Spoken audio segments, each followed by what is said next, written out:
ధీరజ్ని కాపాడి ప్రాణాపాయ స్థితిలో ఉన్న విశ్వ, వల్లి మోసాన్ని బయటపెట్టిన నర్మద, వల్లి చంప పగలగొట్టిన ప్రేమ. అసలు ఇదంతా ఎలా జరగబోతుందనేది ఈ వీడియోలో తెలుసుకుందాం. వీడియో చివరి వరకు స్కిప్ చేయకుండా చూసేయండి. వీడియో నచ్చితే తప్పకుండా లైక్ చేయండి. నర్మద వేదవతితో ఇలా అంటూ ఉంటుంది. ప్రేమ ధీరజులు విడిపోవడానికి కారణం నాకు తెలిసి వల్లి అక్క అని నేను అనుకుంటున్నాను అత్తయ్య అని చెప్తూ ఉంటుంది వేదవతితో. ఏంటి నువ్వు మాట్లాడేది? ఇంత జరిగాక కూడా వల్లి ఎందుకు అలా చేస్తుంది? వల్లి చేసుండదు, నువ్వేదో నీకు అనుమానం అంతే అని చెప్తూ ఉంటుంది నర్మద. లేదత్తయ్య, పగడ్బందీగా ముందు అసలు బర్త్డే పార్టీయే వద్దన్న మీ అక్క మళ్ళీ తర్వాత ఒప్పుకోవడం, ఇంటికి వచ్చేటప్పుడు కలిసి మెలిసిపోయినట్టు ఎంతో అన్యోన్యంగా ఆస్కార్ అవార్డు ఇచ్చేంతగా నటించడం, తరువాత ప్రేమని గదిలోకి తీసుకువెళ్ళి మీ అన్నయ్య సేనాపతి చేత ఇక్కడ రెచ్చగొట్టించి గొడవ పెంచడం, ఇదంతా కూడా పక్కా పగడ్బందీగా ప్లాన్గానే జరిగింది. వల్లి ఎందుకు చేస్తుంది? ఇప్పటి వరకు తను చేసిన పనులకి తను చాలా పశ్చాత్తాపం పొంది చచ్చిపోవడానికి కూడా సిద్ధమైంది కదా అని అంటూ ఉంటే, తను చేసిన తప్పులకి అందరి ముందు తలెత్తుకోలేక తను బావిలో దూకలేదత్తయ్య. తన భర్త తనకి దూరం అవుతాడేమని బాధతో తను చచ్చిపోదామనుకుంది. అంతే, ఒరిజినల్ క్యారెక్టర్ వల్లిలో అలాగే ఉంది. నాకు తెలిసి వల్లి ఇదంతా ఖచ్చితంగా చేసి ఉంటుంది అని చెప్తూ ఉంటుంది. అప్పుడు ఇదంతా కూడా చందు వినేస్తాడు. ఇక చందు వినేసి, నేను అనుకున్నట్టే నా మనసులో ఉన్న అనుమానమే నర్మదది కూడా వచ్చిందంటే ఖచ్చితంగా వల్లీనే చేసిందా అని అనుకుంటూ ఉంటాడు చందు. తరువాత వేదవతి, వల్లి ఇలా చేస్తుందని అనుకోవడం లేదు, తనైనా ధీరజ్ ప్రేమ విడిపోతే తనకేంటి లాభం అని అడుగుతుంది.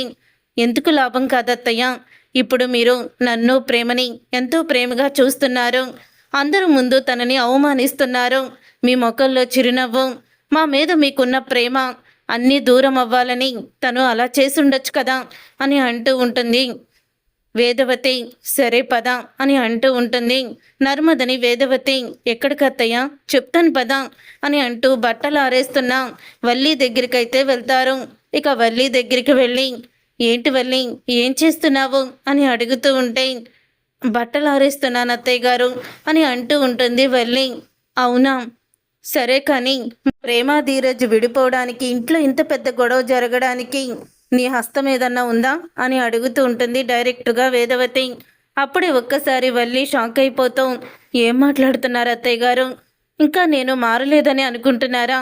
నేను మారిపోయానని, బావిలో దూకి ఆత్మహత్య చేసుకోవడానికి కూడా సిద్ధపడ్డాను, మారిపోయానని చెప్పి మిమ్మల్ని ప్రాధేయపడ్డాను, అయినా మీరెందుకు నన్ను నమ్మడం లేదు అని అడుగుతూ ఉంటుంది అమాయకంగా ముఖం పెట్టి వల్లి. అంత అమాయకంగా ముఖం పెట్టొద్దమ్మా, ఎందుకంటే నీలాంటి నక్కజిత్తుల వాళ్ళని తొందరగా మారలేరు, అలాగే మారారని మేము నమ్మలేము. ఇంట్లో జరుగుతున్న పరిస్థితులు నీ మీదే అనుమానాన్ని కలిగిస్తున్నాయి. ఈ ఇంటికి శత్రువులు ఎవరైనా ఉన్నారంటే ఒకటి ఆ భద్రావతి, మరొకటి నువ్వే. నాకు తెలిసి భద్రావతితో చేతులు కలిపి నువ్వే ఈ గొడవకి ఆద్యం పోసావేమోని నాకు అనుమానం అని అంటూ ఉంటుంది వేదవతి. ఇక వేదవతి మాటలకి అప్పుడే వల్లి, చూడండి అత్తయ్య గారు, మీరు నన్ను ఇంకా అనుమానిస్తూనే ఉన్నారు. ఇప్పటికీ నా భర్త నన్ను దూరం పెడుతున్నారు, ఆయన నన్ను కనీసం చూడడం లేదు, మాట్లాడడం లేదు. మీరు ఇంకా లేనిపోని అనుమానాల్ని సృష్టించారనుకో, ఆయన నా మీద ఇంకా అనుమానాన్ని పెంచుకొని నన్ను ఇంకా దూరం పెడతారు. నేను మారిపోయాను, ప్రేమ ధీరజ్ విడిపోతే చూడాలని నాకేమన్నా ఉందా అని అంటూ ఉంటే, మరి ఆ రోజు మీ మావయ్య గారు ఎదురు నువ్వెందుకు అలా మాట్లాడావు? మావయ్య గారు పరువు తీయాలని చూసారా?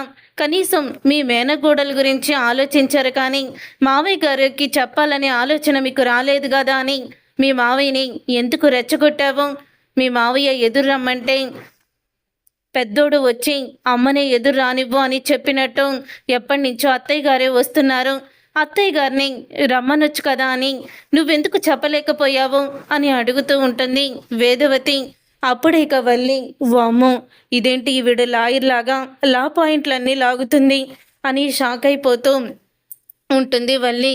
చూడు, ఎలాగైనా సరే ఇప్పటి వరకు నువ్వు చేసిన కుట్రలు కుతంత్రాలు ఎలా బయటపడ్డాయో, ఇప్పుడు ఒకవేళ ఈ విషయంలో నువ్వు చేసిన కుట్ర ఏదైనా ఉంటే ఖచ్చితంగా బయటికి వస్తుంది. ఆ బయటికి వచ్చిన రోజు ఈసారి నీ పరిస్థితి ఎలాగుంటుందంటే చాలా దారుణంగా ఉంటుంది. గుర్తుపెట్టుకో, జాగ్రత్తగా ఉండు అని వార్నింగ్ అయితే ఇస్తుంది. అలా వార్నింగ్ ఇచ్చిన తర్వాత అప్పుడు ఇక వల్లి అయితే ఇక మామూలుగా ఉంటుంది. మామూలుగా ఉండి ఇక ఆలోచిస్తూ అలా ఉండిపోతుంది. వాళ్ళు వెళ్ళిపోయిన తర్వాత వేదవతి వల్లితో మాట్లాడే ప్రతి మాట కూడా చందు వినేస్తాడు. ఇక వినేసి చందు వల్లి దగ్గరికి వస్తాడు. ఇక వల్లి అయితే చందుని చూస్తే షాక్ అయిపోతూ ఏంటి బా అని అడుగుతూ ఉంటుంది. మా అమ్మ నీతో మాట్లాడేటప్పుడు ప్రతి మాట నేను విన్నాను అని అంటూ ఉంటాడు చందు. అప్పుడే ఇంకా అంటూ ఉంటుంది, చూసావా బా, అత్తయ్య గారికి నా మీద ఇంకా నమ్మకం కుదరలేదు, ఎలా మాట్లాడుతున్నారో అని అంటూ ఉంటే నాకు కూడా నీ మీదే ఫస్ట్ నుంచి కూడా అనుమానంగా ఉంది అని అంటూ ఉంటాడు చందు. అదేంటి బా నువ్వు కూడా అలా మాట్లాడుతున్నావు అని అడుగుతూ ఉంటుంది వల్లి. నువ్వు అలాంటి దానివే కాబట్టి మాట్లాడాల్సి వస్తుంది. చూడు, ప్రేమ ధీరజ్ విషయంలో ఇంట్లో ఇంత పెద్ద గొడవ జరగడానికి కారణం నువ్వని తెలిసిందనుకో, తరువాత నువ్వు బావిలో దూకి చచ్చిపోతాను, లేకపోతే దేని మీదన్నా దూకి చచ్చిపోతాను అన్నా సరే నేను మాత్రం నిన్ను అస్సలు కూడా ఏలుకోను కదా. ఈసారి నువ్వు ఈ విషయంలో తప్పు చేశావని తెలిస్తే నేనే నిన్ను చంపేస్తాను అని వల్లికి ఊహించని షాక్ ఇచ్చేస్తాడు చందు. గుర్తుపెట్టుకో, జాగ్రత్తగా ఉండు, ఒళ్ళు దగ్గర పెట్టుకో, ఆ భగవంతుణ్ణి కోరుకో అని అంటూ ఉంటాడు చందు. ఇక చందు మాటలకి వల్లి షాక్ అయిపోతూ ఉంటుంది. ఇక వెంటనే భాగ్యం దగ్గరికి పరిగెత్తేస్తుంది. అప్పుడే భాగ్యం వల్లిని చూసి, అదుగోయ్యా మన ఇంటి మహారాణి వస్తుంది, రా మహారాణి అని అంటూ ఉంటుంది భాగ్యం.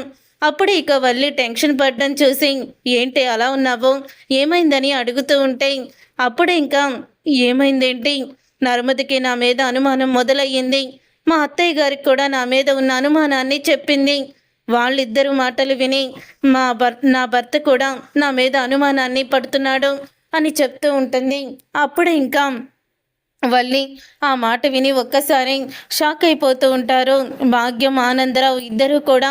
అసలు వాళ్ళకి అనుమానం ఎలా వచ్చింది అని అనగానే, మా అత్తగారు వాళ్ళ అమ్ముంది కదా ముసలిది, అదొచ్చి ముందు భద్రావతి నా పుట్టినరోజుకి ఒప్పుకోలేదు, తర్వాత మళ్ళీ వచ్చి పుట్టినరోజు చేస్తానంది అని అనగానే అప్పుడు వీళ్ళిద్దరికీ అనుమానం అయితే మొదలయ్యింది.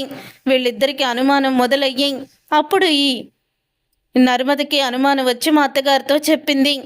అప్పుడు మా అత్తగారు నాకు వార్నింగ్ ఇచ్చేటప్పుడు నా భర్త వినేశాడు అని చెప్పుకుంటూ వస్తుంది. అప్పుడే ఆ మాట విన్న ఆనందరావు, నేను ముందు నుంచి చెప్తూనే ఉన్నానమ్మడు, ఇదంతా సాధ్యం కాదు అని.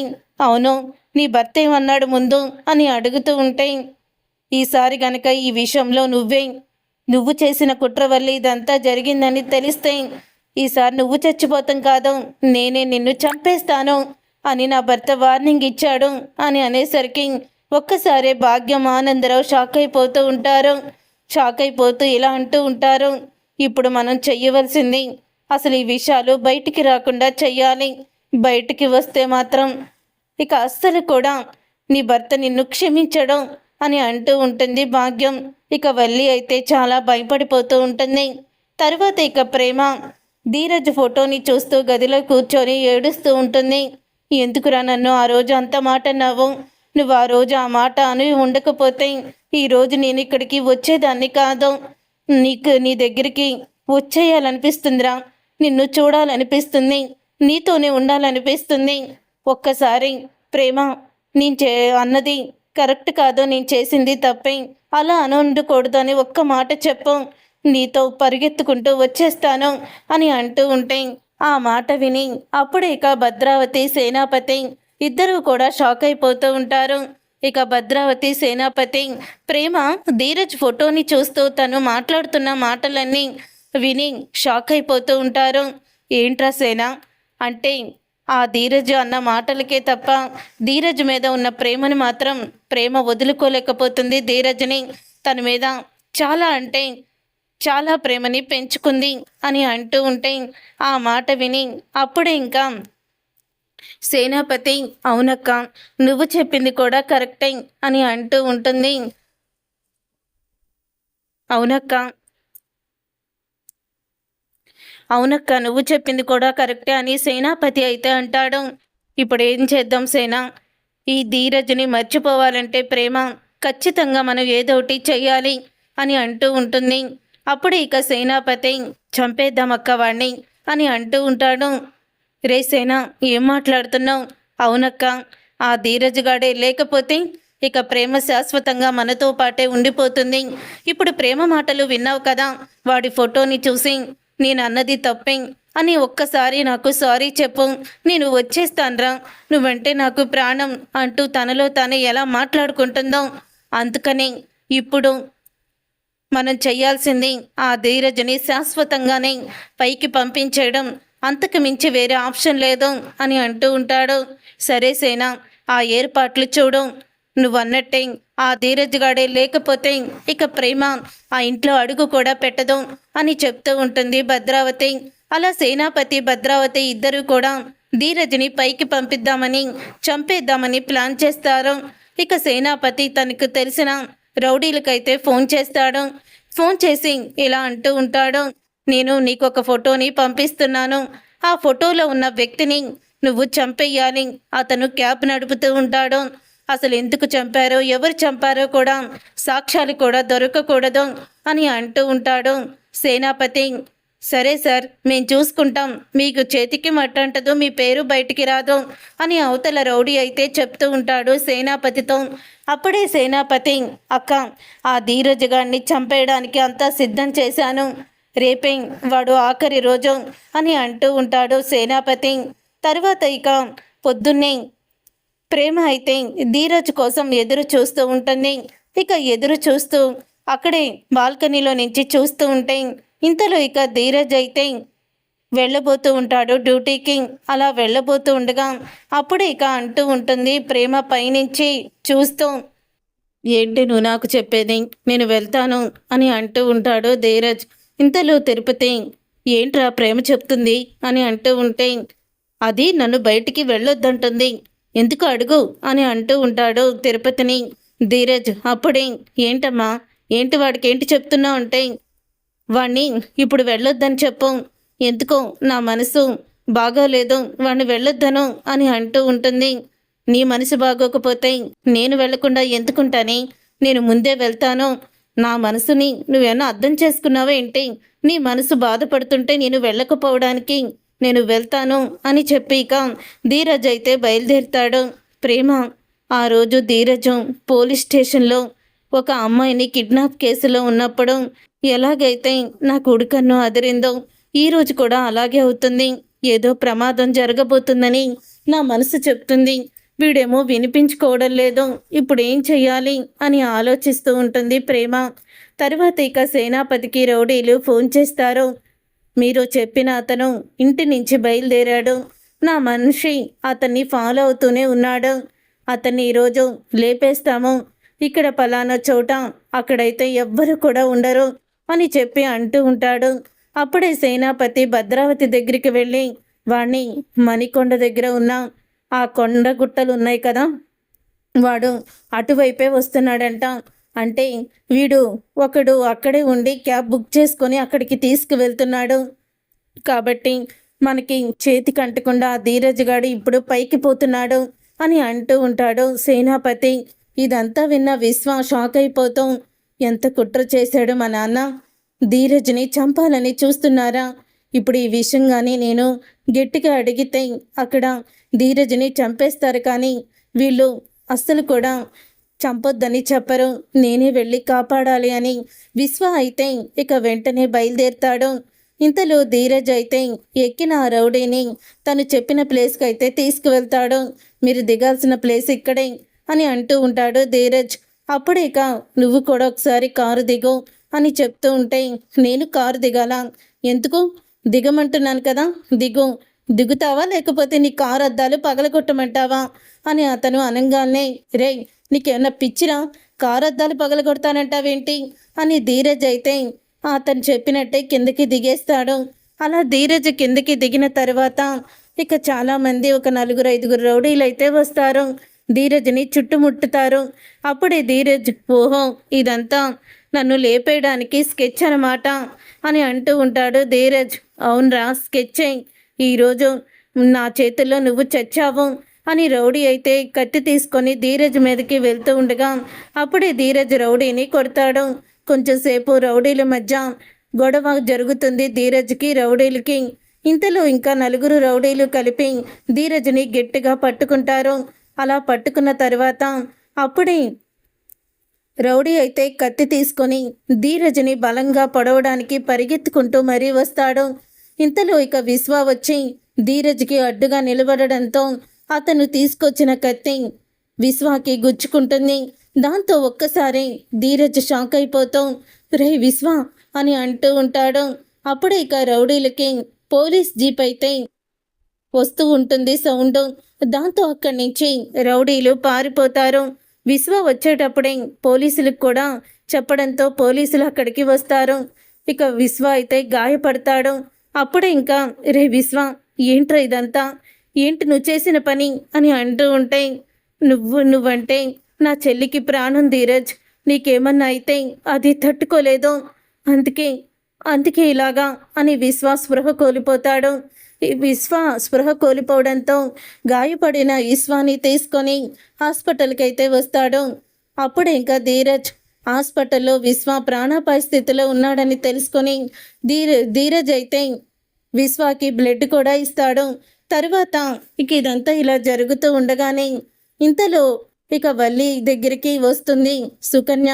ఇక సుకన్య వచ్చి వల్లితో ఇలా అంటూ ఉంటుంది, ఒసే వల్లి నువ్వు ఎందుకో గాని భయపడుతున్నావని అత్త చెప్పింది, ధైర్యంగా ఉండమంది. ఇలాంటి విషయాల్లో మనం రాటు తేలిపోయి ఉన్నాం, ఇంకా ఎప్పుడూ కూడా భయపడుకొని చెప్పింది అని అంటూ ఉంటే అసలు నువ్వెందుకు వచ్చావే, నేను భయపడుతున్నానని నేను ఇక్కడ ఓదార్చమని పంపించిందా, ముందు నువ్వు వెళ్ళు అని సుకన్యని పంపించేస్తుంది. సుకన్యని పంపించేసిన తర్వాత అప్పుడే ఇక వెళ్ళి భాగ్యానికి ఫోన్ చేసి నీకు అసలు బుద్ధుందా, దాన్ని ఎందుకు పంపించావు ఇక్కడికి అని అడుగుతూ ఉంటుంది భాగ్యంతో. అదేంటి అలా మాట్లాడుతున్నావు అని అనగానే అవును ఇంకెలా మాట్లాడాలి, ఇప్పుడు నా దగ్గరికి పంపిస్తే అది ఓవర్ యాక్షన్ చేసి మొత్తం కూడా బయట పెట్టేస్తుంది. అసలు ఇప్పుడు ఏం నిజం బయటపడుతుందని భయపడుతున్నాను. ఆ భద్రావతికి ధీరజ్ ప్రేమ పెళ్లి వీడియోని చూపించి ఆ భద్రావతిని మా అత్తగారి మీద కోపాన్ని పెంచేలాగా చాడీలు చెప్పి రెచ్చగొట్టి ఇంత పెద్ద గొడవ చేసింది నేనే అని ఆ నర్మదికి అనుమానం వచ్చింది. మనం జాగ్రత్తగా ఉండాలి అని చెప్తే నీకు వినిపించలేదా, పదే పదే ఎందుకు ఇలా నన్ను తింటున్నావు అని అడుగుతూ ఉంటే ఒసే నీ గురించే కదా పంపించాను, సరేలే ఇక నేను ఉంటాను పెట్టేస్తున్నాను ఫోన్ అని భాగ్యం పెట్టేస్తుంది. వల్లి గొడవ పడలేక ఇక నర్మద ఇదంతా కూడా వీడియో తీస్తుంది. వల్లి నువ్వు ఇంతకి తెగిస్తావని నాకు ముందే తెలుసు, ఈసారి మాత్రం నిన్ను క్షమించే ప్రసక్తే లేదు, మావయ్య గారికి ఖచ్చితంగా ఈ ఫోటోని చూపిస్తాను అని అంటూ ఉంటే ఈ వీడియోని చూపిస్తాను అని నర్మద మనసులో అనుకుంటూ ఉంటుంది. ఇంతలో ఇక భద్రావతికి ఫోన్ వస్తుంది, విశ్వ హాస్పిటల్లో ఉన్నాడని. ఫోన్ రావడంతో భద్రావతి షాక్ అయిపోతూ ఉంటుంది. ఇక సేనాపతికి కూడా ఫోన్ వస్తుంది. రౌడీలో ఎవరో ఒక అతను వచ్చి అతన్ని చంపకుండా అడ్డుగా నిలబడ్డాడు, అతనికి కత్తిపోటు దిగింది. తర్వాత పోలీసులు వస్తున్నారని మేము వచ్చేసాం సార్, సారీ సార్ అతనికి ఏమీ చేయలేకపోయాం, అతన్ని చంపలేకపోయామని అంటూ ఉంటే అప్పుడు ఇక సేనాపతికి అనుమానం వస్తుంది, ఒకవేళ విశ్వగాడే ధీరజ్ని కాపాడడానికి వెళ్ళాడా అని హాస్పిటల్కి అయితే వెళ్తారు. అలా వెళ్ళిన తర్వాత అప్పుడే ఇక నర్మద ఫోన్ చేస్తుంది ధీరజ్కి. ఫోన్ చేయడంతో అప్పుడే ధీరజ్ ఇలాగా జరిగిందంతా కూడా చెప్తాడు. ఇక చెప్పడంతో ఒకేసారి షాక్ అయిపోతూ ఉంటుంది నర్మద. అత్తయ్య గారు మావయ్య గారు అని గట్టిగా పిలుస్తుంది. ఏమైందమ్మా అని అడుగుతూ ఉంటాడు రామరాజు. ఇలాగా ధీరజ్ని రౌడీలు చంపాలని చూస్తే విశ్వ అడ్డొస్తే విశ్వాని కత్తితో పొడిచారంట మావయ్య, ధీరజ్ ఇప్పుడే ఫోన్ చేశాడు అని అంటుంది. ఇక ఆ మాట విని ఒక్కసారే షాక్ అయిపోతూ ఉంటారు. అప్పుడే రామరాజు వాళ్ళు ఇక వెంటనే బయలుదేరుతారు హాస్పిటల్కి. ఇటు ప్రేమ భద్రావతి అందరూ 2 కుటుంబాలు హాస్పిటల్లో ఉంటాయి.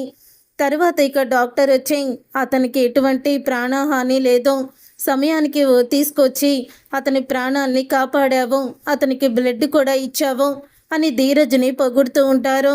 రేయ్, నువ్వే ఏదో చేశావు, నా కొడుకుని చంపాలని చూసావు కదా అని అన్నీ తెలిసిన సేనాపతి ధీరజ్ని ప్రేమ ముందో ఇక విశ్వాకి ఏమీ కాదని తెలుసుకున్నాక రెచ్చిపోతూ ఉంటాడు. అలా రెచ్చిపోతూ ఉండగా అప్పుడే ఇక నర్మద అయితే, మీరెందుకో ఇంతలా ధీరజ్ని తిడుతున్నారు? ధీరజ్ చేసింది మంచి పనే కదా. అసలు ఈ గొడవలన్నిటికీ కారణం ఎవరో తెలుసా? ఈ గొడవలన్నిటికీ కారణం ఈ భద్రావతికి ప్రేమ ధీరజ్ పెళ్లి వీడియోని చూపించి అత్తయ్య గారు మీ మీద లేనిపోని చాడీలు చెప్పింది ఎవరో కాదు, మీ పెద్ద కోడలు వల్లియే. తన బుద్ధి మాత్రం మారలేదు. కుక్కతోక వంకరన్నట్టు తన నక్కజిత్తులు మాత్రం అస్సలు కూడా మానుకోలేదు. మనందరి ముందు కూడా ఏమీ తెలియని నంగనాచిలా నటించింది అని అందరి ముందు నర్మద అయితే నిజాన్ని బయట పెడుతుంది వీడియోని చూపించి. అప్పుడే అక్కడే ఉన్న ప్రేమ ఆ వీడియోని చూసి వల్లి చంప పగలగొడుతుంది. ఇప్పటి వరకు నువ్వు చేసిన మోసాలు అన్నీ కూడా మావయ్య గారి కంట పడకుండా దాచిపెట్టి మేము చాలా పెద్ద తప్పు చేశాము. ఈసారి మాత్రం నిన్ను బయటికి గెంటేయడమే అని అంటూ ఉంటుంది ప్రేమ. చూసారుగా ఫ్రెండ్స్, రాబోయే కథలో ఖచ్చితంగా ఇలాగే జరగబోతుంది. మరి ఇలాగే జరగాలని మీరైతే కోరుకుంటున్నారా? అయితే వీడియోని తప్పకుండా లైక్ చేసి ఛానల్ని సబ్స్క్రైబ్ చేసుకొని పక్కనే ఉన్న గంట సింబల్పై ఆలని క్లిక్ చేయండి.